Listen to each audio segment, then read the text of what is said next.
Le recteur a 1 semaine pour évaluer le niveau scolaire de 13 enfants étrangers et 3 semaines pour les scolariser. La justice donne également à la ville de Cayenne et au rectorat 15 jours pour scolariser 5 autres enfants. Une victoire pour les militants du réseau Éducation sans frontières à l'origine de ces procédures. C'est un événement historique qui peut permettre à toutes les familles de savoir qu'ils n'ont pas à subir les freins du rectorat ou des communes et que tous les enfants de 3 à 16 ans ont le droit à l'école. Les communes continuent à complexifier les démarches avec une dématérialisation, avec un passage par des sites internet où il faut mettre en ligne des pièces avec des non-réponses. La plupart du temps, ce sont des non-réponses. Les référés ont été déposés pour atteinte grave et manifestement illégale au droit à l'éducation, une liberté fondamentale, après avoir sollicité toutes les administrations concernées. Rodrigo a 15 ans.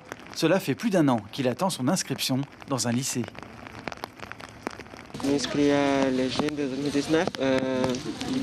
J'ai fait les tests le novembre de 2019. Mais après de ça, j'allais à la CASNAF et tous les jours on me dit attends. Et je voulais étudier. C'est tout. Normalement, on me dit que pour l'an de naissance, mon enfant allait à lycée. Et qu'attend, est-ce qu'elle va chercher la place, mais rien. Et c'est pour ça que j'ai cherché à l'association pour trouver une solution. Les 18 jeunes concernés sont âgés de 3 à 16 ans. Ils sont de nationalité syrienne, palestinienne, libyenne, péruvienne et haïtienne.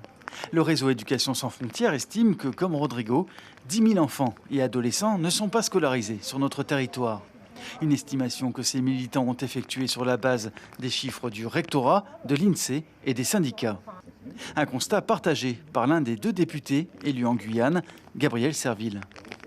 Ça me paraît être une estimation réaliste puisqu'à l'époque où moi-même j'étais chef d'établissement, dans les réunions avec le rectorat, on annonçait le nombre de 6 000 à 7 000 enfants qui ne seraient pas scolarisés.